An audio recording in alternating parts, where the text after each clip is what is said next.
इस वक्त की बड़ी खबर बता दें, दिल्ली जल बोर्ड मामले में आज केजरीवाल पेश नहीं होंगे। इस वक्त की बड़ी खबर आपको बताया, जल बोर्ड मामले में ईडी ने केजरीवाल को समन किया था और आज पेश होने के लिए कहा था और समय दिया गया था 11 बजे का। लेकिन अब जो बड़ी खबर आ रही है, केजरीवाल आज पेश नहीं होंगे ईडी के सामने जल बोर्ड मामले में। यानी कि जैसा कि स्टैंड ईडी के समन को लेकर शराब घोटाला मामले में केजरीवाल ने लिया था, आम आदमी पार्टी ने लिया था, ठीक वैसा ही स्टैंड यहां पर इस दूसरे मामले में, जल बोर्ड वाले मामले में भी केजरीवाल ने लिया है। ईडी के सामने पेश नहीं होंगे।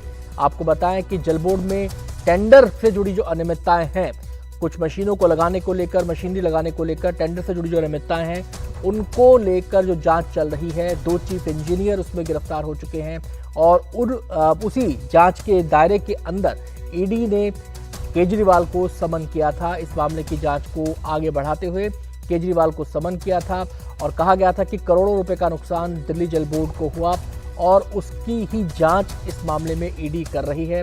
2 चीफ इंजीनियर गिरफ्तार हो चुके हैं और केजरीवाल को समन किया गया, पूछताछ के लिए बुलाया गया।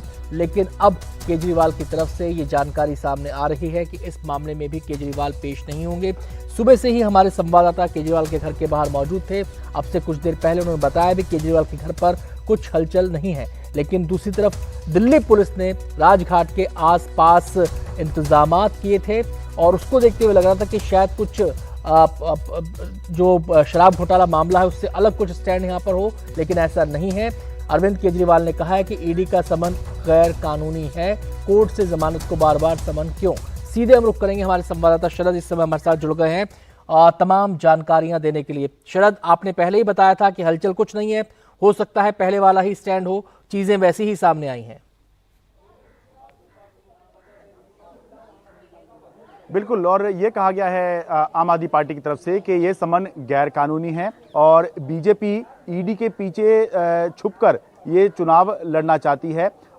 ये एक और बात कही गई है आम आदमी पार्टी की तरफ से कि जब कोर्ट से जमानत है तो बार बार ईडी समन क्यों भेज रही है। हालांकि इसमें टेक्निकल बात यह है कि जो जमानत है वो दूसरे मामले में है, वो दिल्ली शराब नीति मामले है और उसमें भी कहीं ये रोक नहीं है कि ईडी अगला समन नहीं भेज सकती है। लेकिन एक ओवरऑल जो है आम आदमी पार्टी एक तरह से बयान भी जारी कर रही है कि उसको दूसरे मामले में भी समन आया हुआ है, तो उसी में आम आदमी पार्टी कह रही है कि जब मामला कोर्ट में है तो क्यों समन जारी किए जा रहे हैं। इस मामले में भी आम आदमी पार्टी ने स्टैंड लिया है कि ये समन गैर कानूनी है और बीजेपी पर इसमें हमला बोला है कि बीजेपी क्यों ईडी के पीछे छुपकर ये चुनाव लड़ना चाहती है। जैसा कि हमने सुबह से रिपोर्ट कर रहे हैं कि संभावना बहुत कम है कि अरविंद केजरीवाल जाएं, क्योंकि जिस तरह का स्टैंड आम आदमी पार्टी की तरफ से कल लिया गया था और ये कहा गया था कि अगर दिल्ली शराब नीति मामले में ईडी अरविंद केजरीवाल को गिरफ्तार नहीं कर पा रही है या वो मामला हल्का लग रहा है तो एक नया मामला, एक नया फर्जी मामला खोला गया है,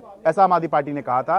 तो उससे ये काफी हद तक लग रहा था कि जैसा स्टैंड आम आदमी पार्टी ने, अरविंद केजरीवाल ने दिल्ली शराब नीति मामले में लिया है, लगभग वैसा ही स्टैंड ये दिल्ली जल बोर्ड वाले मामले में भी ले सकते हैं।